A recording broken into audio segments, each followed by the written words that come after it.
I am the High Princess of the Phoenix clan. I poured all my power into Caspian, my childhood sweetheart, to be my husband and the next Dragon King. But in return, a blade plunges through my chest. Blood sprays across the man I loved for a lifetime. Caspian hugged Isolde, and the two of them smiled like winners. He doesn't even blink. If you hadn't forced me to marry you, Isolde wouldn't have suffered. I only faked loving you, just to rip out your magical core for her. He tears the feathers, and he reaches into my chest and pulls out my magical core with his bare hands. I watch him place my core into Isolde's palm. Like a gift, just as I thought I was dead, the pain vanished. I snap my eyes open, drenched in cold sweat. My core is still there. Have you decided who to marry? That voice, the king, the day of choosing a husband. I've been reborn. Every face around me is exactly as I remember. I'm standing at the front of the hall. Father, I think— King! Before I can finish, Caspian drops to his knees with a dramatic thud. I know Florence loves me, but Isolde is my only true love. The king's face turns to stone. Everyone in this room knows what I represent. I am the Phoenix Princess, the only one. But Caspian isn't finished. He rises to his feet and looks straight at me and says, I know Florence can't live without me, so I'll be generous. I'll let her be my mistress. She should be grateful Isolde is kind enough to share. How dare you! I look at him coldly. Isolde is not a real phoenix. In the past, terrible things happened. The phoenix egg was lost during the Great War. The clan brought her back by mistake, thinking she was me. My mother was kind. She let Isolde stay, gave her the title of princess. 10 years after I returned to my true family, I was sent to live in the Dragon Palace. And that's when things changed. Dragon blood is dying. New kings are chosen from lesser bloodlines. Nagas, serpents, even lizards. They must survive the heavenly lightning to transform into dragons. Her power purifies their blood, shields them from death. But without a phoenix princess, not one of them would live through it. Caspian's words just humiliated my entire family. The king's palm slapped Caspian's face. Then he turned to me. Florence, whatever you want to do with him, do it. Just don't let his stupidity drive you away. Caspian staggers from the slap, but his eyes find mine again. He looks at me like he already knows what I'll say, like I'm a dog that will always come back. What are you waiting for? Don't you want to marry me more than anything? Here's your chance. Just say yes. You've stolen so much from Isolde already. She's kind enough to let you share me with her. You should be on your knees thanking her. The whole court holds its breath. In my past life, this is where I swallowed my pride, smiled through the pain, and chose him. I gave him everything, and he repaid me with a blade through the heart. Not this time. I lift my chin and look past him. I look at the king. Father, I have already decided. Now, everyone looks at me, including Caspian. I write a name in the king's hand. I whisper my secret plan to him, using magic. Since you are so sure, I will arrange the wedding for you both. Stay home and reflect on your actions. Don't cause any more trouble before the wedding. A smug smile appears on Caspian's face. His eyes say, I knew Florence would agree. I ignore him and look toward the corner. A young boy stands there with sharp eyes. He has tiny naga horns and dark skin. The king sends everyone away to talk to me. When I leave the palace, Caspian is still there. Isolde is standing right next to him. Thank you for letting us be together, sister. My parents would be happy. I only want you. She should thank you for being so kind. If you said no, she couldn't even be my mistress. He is so gentle when he speaks to Isolde, but in my past life, he was always cold to Isolde's me. parents died because of you. Since you is so generous, give her some artifacts. These at compensation for her loss. Isolde's parents were actually fake phoenixes. They raised me as their own child. Died protecting me from abuse. That tragedy led the Phoenix clan to find me. In my past life, I felt guilty and gave in to her. But before I died, I learned the truth. Isolde lured that beast to kill me. She murdered her own parents just to get rid of me. I look at them coldly and say nothing. Florence, I have something to tell you. What? You heard the king today. Isolede's magic is weak. She'll be bullied. You gave him so many artifacts. Who would dare to bully her now? Artifacts are nothing compared to real power. I want to borrow your magical core. I realized it instantly. In my past life, he killed me for her. He ripped out my core without hesitation. I stared at him coldly. The air felt heavy and dangerous because of my magic. Isolde's face turned pale. Even Caspian started to look uneasy. Suddenly, a deep voice spoke up. Princess Florence, the king sent me. I turned to look. It was the man with the black naga horns. He hasn't turned into a dragon yet, but he could stand still under my pressure. Means he would be more powerful. I let go of my power and smiled at him. All right. Let's go then. Caspian shouted. Wait! He ignored the trembling Isolde. He looked at the boy with total disgust. What things will this lowlife talk to you? This man is my future husband. Of course we have things to talk about. The dragon trial opens once every 50 years. Every candidate who dreams of becoming a dragon must enter. They face the heavenly lightning that burns away their old form. If you endure it, you shed your scales and become a true dragon. One thing, and you turn to ash. In my past life, I used my own life force magic to shield Caspian from 9 bolts at once. He became first dragon in history to succeed on his first try. They called him a genius, a once-in-a-millennium king. They never knew it was my magic holding him together, my core cracking under the weight of his ambition. It took me 2 years to recover. The damage left a permanent scar on my cultivation, and he never even said thank you. Mentioning the trial shifts his focus immediately. His pride won't let him ignore it. Just wait. In 5 days, you will come beg me to marry you. I stay silent, leaving. Out of the corner of my eye, I catch a flash of jealousy in Isolde's expression. She hides it quickly, but I saw it.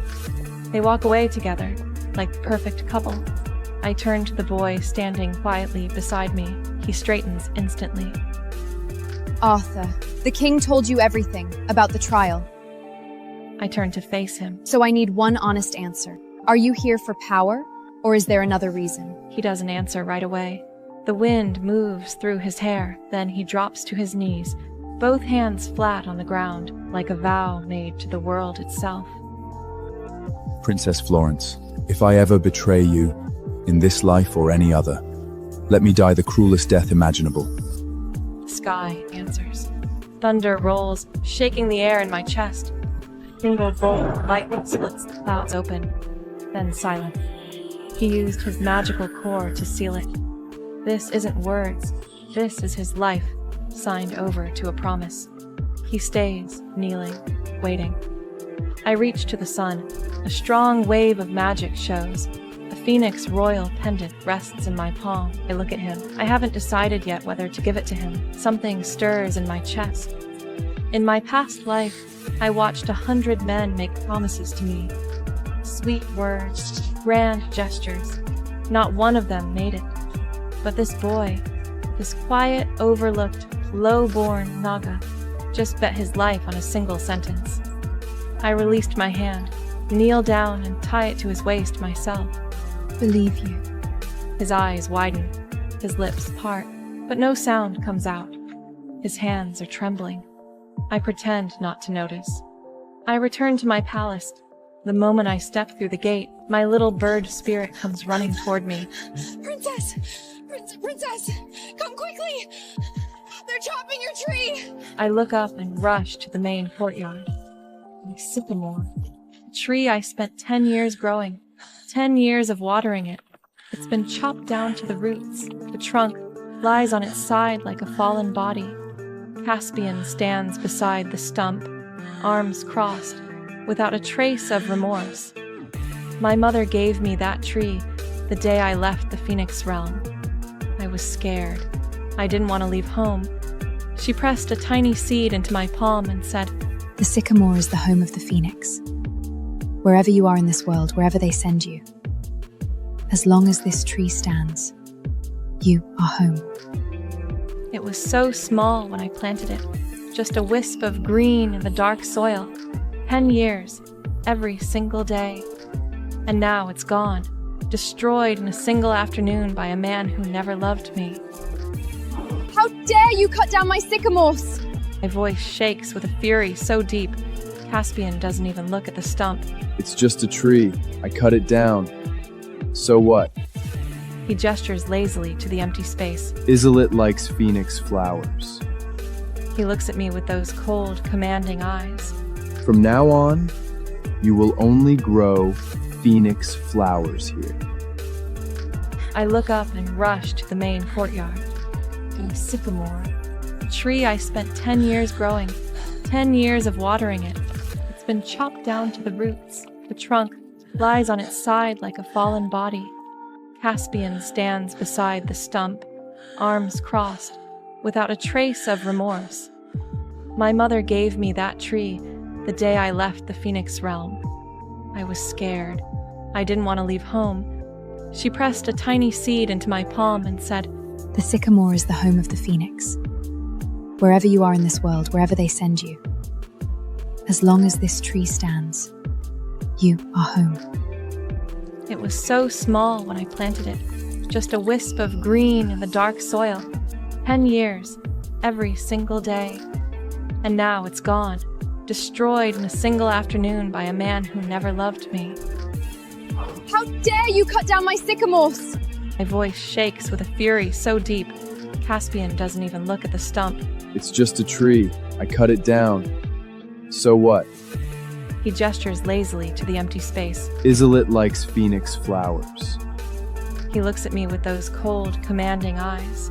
From now on, you will only grow phoenix flowers here. This is my palace. I plant what I want. Can't you even give her a place of her own? Caspian looked embarrassed for a moment. He is just one of many candidates. Until they become king, they live in shared halls. Your things are mine. I'm just planning ahead for us. If you annoy me, I might not marry you at all. He didn't see any panic on my face, so he tried to act sweet. I'm doing this for your own good. Be good, and I'll let you have my first son. Don't flatter yourself, Caspian. You will never be my husband. Not in this life. He didn't believe me. He thought I was just angry. If not me, then who else? The king said he's preparing our wedding. 5 days later, everyone gathered at the dragon's sanctum. Surprisingly, Isolde showed up this time too. Everyone was staring at the two of them. Caspian saw me and walked over immediately. Florence, I'm counting on you today. Since Isolith is by my side now, His eyes actually turned soft for a moment. I will make sure to take care of you, too. I stayed silent, and he didn't seem to care. He looked at the other nervous boys with pride. Suddenly, Caspian's eyes froze. He marched toward Arthur with pure rage. The necklace that belongs only to the future husband of the Phoenix clan. How did it end up in the hands of a low-born wretch like you? Caspian glared at Arthur like he wanted to rip him apart. Arthur showed no fear and just stared back coldly. Caspian was furious and about to lose it. Isolde quickly stepped up and grabbed his arm. Caspian, that necklace can't be real. It must be a fake. Look at him. The trial is starting. He won't survive, monster. Don't waste your time on trash like him. Caspian calmed down and held her hand gently. I watched them coldly, feeling only amusement. Soon the Sky Dragon King arrived. He opened the dragon portal and trial. Most candidates only lasted one lightning strike. The best among them only took 3. The king looked disappointed in all of them. Then it was Caspian's turn. He walked forward with total confidence. Isolde actually followed right beside me. The crowd whispered in total shock. The dragon pool is a deadly place. A weak spirit like Isolde would turn to ash instantly. Don't be scared. Don't you trust my power? Besides, Florence is right here. She won't just stand there and let me fail. Isolde's eyes darkened when she heard my name. She suddenly spat out her own magical core. The core was small, and she turned pale instantly. Even her hair started turning gray at the temples. Isolde! What are you doing? Caspian cried. We agreed you would just stay by my side. Our core will ruin your future cult of cultivation. Caspian, I know my magic is very weak. I'm nothing like a royal Phoenix princess, but I want to do something for you. Let my core help you survive the lightning. Caspian was moved to tears by her sacrifice. The other clan members whispered among themselves. Her magical core won't last a second. She must really love him to do that. What does Cassible have that makes everyone love him? He sure isn't afraid to die. If Caspian fails, her core will shatter first. Without a core, she'll lose everything and die. He only dares because of Princess Florence. The Phoenix clan has secret spells for this. I don't know why she is so loyal to him. The crowd gossiped with envy in their eyes. I just watched everything with a cold stare. This didn't happen in my past life. Now I'm curious to see what happens next. Caspian stood in the dragon pool, looking excited. The golden divine water flowed slowly around him. He suddenly summoned 9 heavenly thunderbolts. The sky turned pitch black in an instant. Purple and gold lightning swirled in clouds. Everyone watched the scene in total shock. Has he lost his mind? He's channeling magic that's meant to kill! No one in history has ever survived that. With lightning like that, he's doomed. Even with Florence's help, he'll be ruined. He might survive, but his power will be gone. The crowd was stunned, and so was Isolde. She never expected Caspian to be this crazy. He really thought he could take it all at once. Yeah, he's always been reckless, I thought. In my last life, he never cared about my safety. Let's see how he survives without me this time. A massive boom echoed through the air. The lightning was ready to strike from above. Caspian looked at me. Florence! What are you waiting for? Come here and help me survive the trial! His eyes full of greed. I just stood there and watched him coldly. Florence! Do you still want to marry me? You're only here to help me become a dragon! Why aren't you doing anything? Move now! I stood there like a statue, cold and still. Caspian's smug face finally showed pure terror. Florence!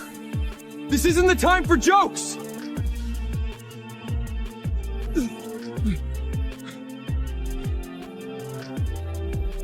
If these 9 bolts hit me, I'll die. Do you really have the heart to let me die? I remembered my past life after our wedding. He was always so cold and distant to me. I used to think that was just his personality, until I caught him meeting Isolde in secret. The Phoenix clan is so cruel to me. It wasn't your fault you took Florence's place. I watched them, feeling a chill in my soul. Isolde was the one who tried to steal our treasure. She wanted the 10,000-year magical core for herself. She only got caught because she was greedy.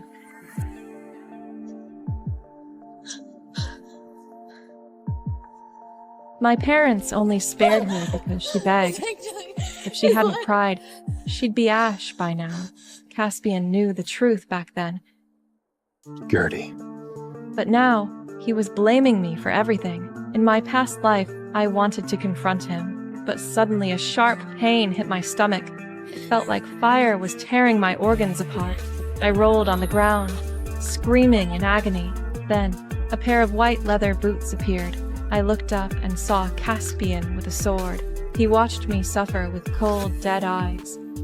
The next second, blood splashed everywhere. He ripped my magical core out of my body.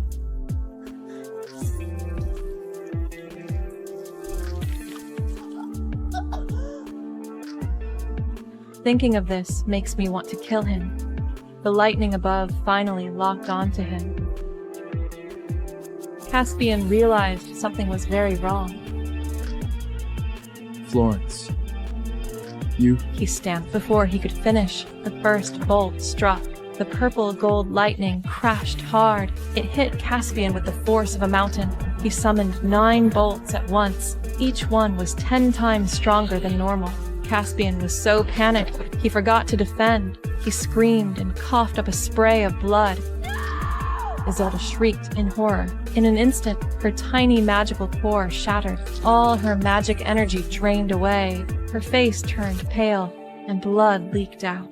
But the most terrifying part happened next. Her young, beautiful face began to shrivel. Deep wrinkles covered her skin in seconds. Countless dragons stared at him. Their eyes were full of mockery. Disgust and contempt were everywhere. No, don't look at me. I beg you, stop looking. Isolde covered her face tightly. Caspian, please save me.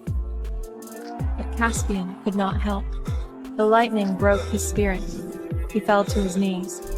He looked messy and full of regret. He looked up at me. Florence! Save me! I am your future husband. How can you watch me die? His pride was finally gone. I walked toward him. Everyone was watching me. Caspian looked so happy, but I stopped next to Arthur. I took Arthur's arm. I smiled at Caspian. Who said you are my husband? I already talked to the king. I chose Arthur as my husband. I already talked to the king. I chose Arthur as my husband. The Phoenix necklace is proof.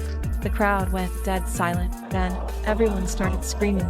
No one expected this choice. I chose Arthur, the lonely boy. He is quiet and steady. He never tried to show off. He didn't try to please me. He just watched me from afar.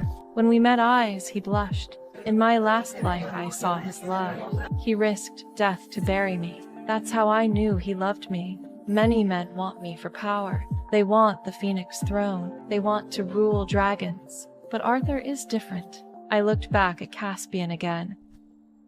In my past life, Caspian only dared to face 3 bolts of lightning. After 3 hits, he was covered in wounds. But he wasn't satisfied with me. Marrying me would make him the king. But he didn't just want power through marriage. He wanted to prove his own strength. So he sent me a secret message. He begged me to help him. I secretly used my Nirvana magic. I used my magical core to protect him. That battle damaged my magical core. It took me 200 years to recover. I was left with a permanent illness. Later, he became the first king to survive 9 bolts at once. Thousands of people worshipped him. Everyone called him a 1 in a million leader. But in this life, he was too greedy. With experience from his past life, he didn't care about the risk. He called down 9 bolts of lightning at once. He didn't care if I got hurt. He didn't care if I got sick forever. From start to finish, Caspian only ever cared about himself. What a pity. I looked at the rolling thunder. I'm afraid Caspian won't even survive the second bolt. Just as I thought that, a huge purple gold lightning bolt struck. Caspian looked absolutely terrified. No! But it was already too late. The lightning crashed down with a roar. It hit the dragon transformation hard. I looked down at the water. Even in the golden water, electricity was flashing. Everyone stared at the smoke in the pool. After a while, the king sighed. He raised his hand and cleared the thundering clouds. I looked into the pool. Caspian was lying there, covered in blood. He had completely lost consciousness. He was once a talented dragon, after all. The king explained this to the crowd. Then, he sent a surge of spiritual energy into Caspian's body. After that, Caspian slowly woke up.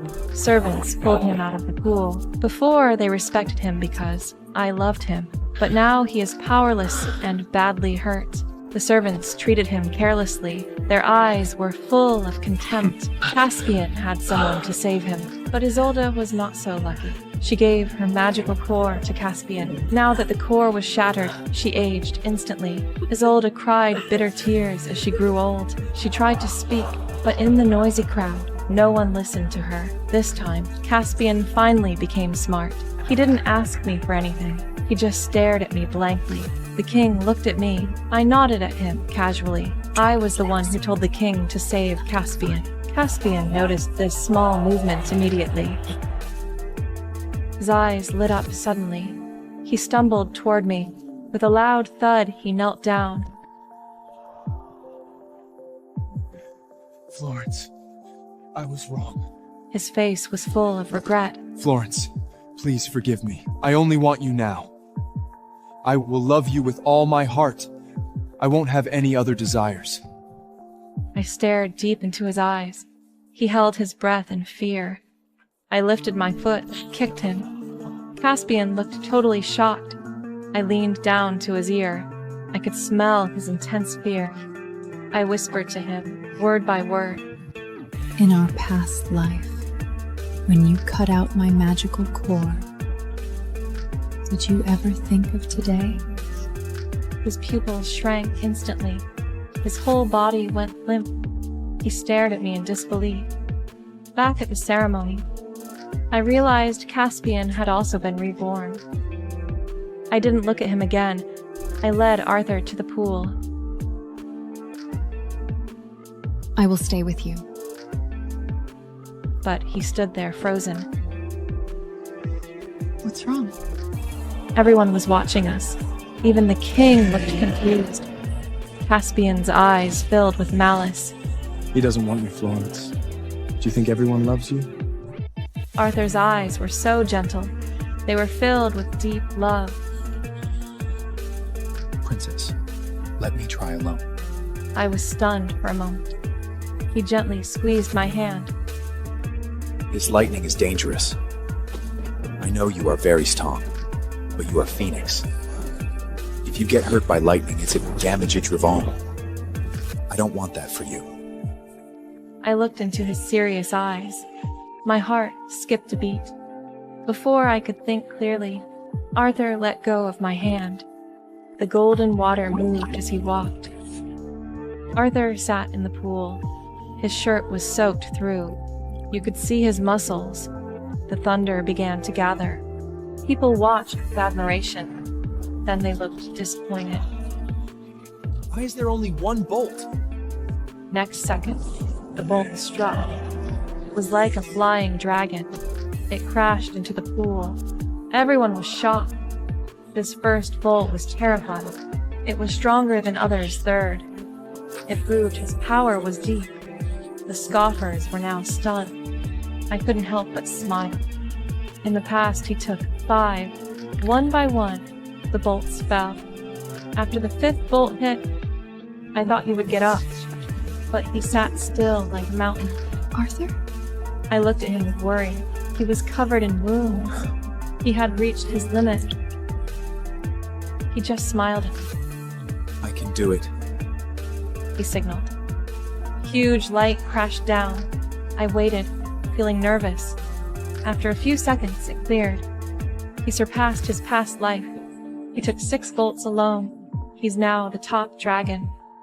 He stood up, shaking slightly. He bowed to the king. The king looked very pleased. As he walked out of the pool, I suddenly spoke up. Wait! I walked toward him slowly. His eyes widened a little. The clouds gathered again. Watch out! Don't be afraid. I held his hand to calm him. This day will be a legend. Arthur took 6 bolts alone. With my help, he took 3 more. He became a true dragon.